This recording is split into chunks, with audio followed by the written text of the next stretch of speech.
Hello everyone and welcome to our video.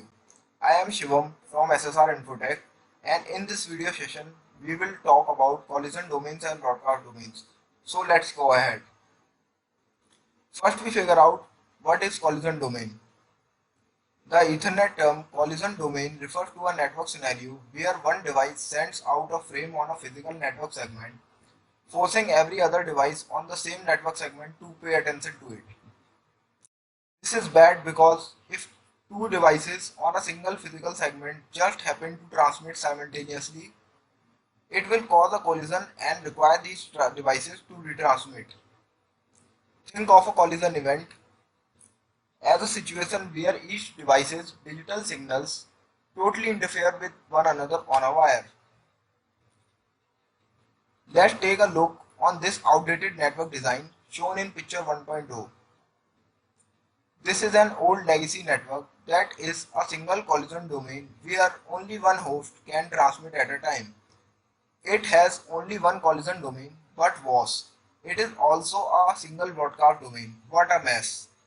The hosts connected to each hub are in the same collision domain, so if one of them will transmit, all the other must take their time to listen for and read the digital signal, and this will form collision. It is easy to see how collisions can be a serious drag on network performance. Let's figure out a typical network design shown in picture 2.0 that is still used in present and see if it is any better. In this switched network, each connection on a switch creates separate collision domain and one broadcast domain by default. Because each port of a switch is a single collision domain, that is why we gain more bandwidth for our users, which is a great start, but switch do not break up broadcast domains by default.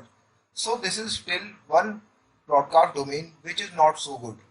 This will work fine in a really small network, but to expand it at all, we will need to break up the network into smaller broadcast domains or our users would not get enough bandwidth. Let's move and talk about broadcast domains. What is broadcast domain? Let me start by giving you the formal definition.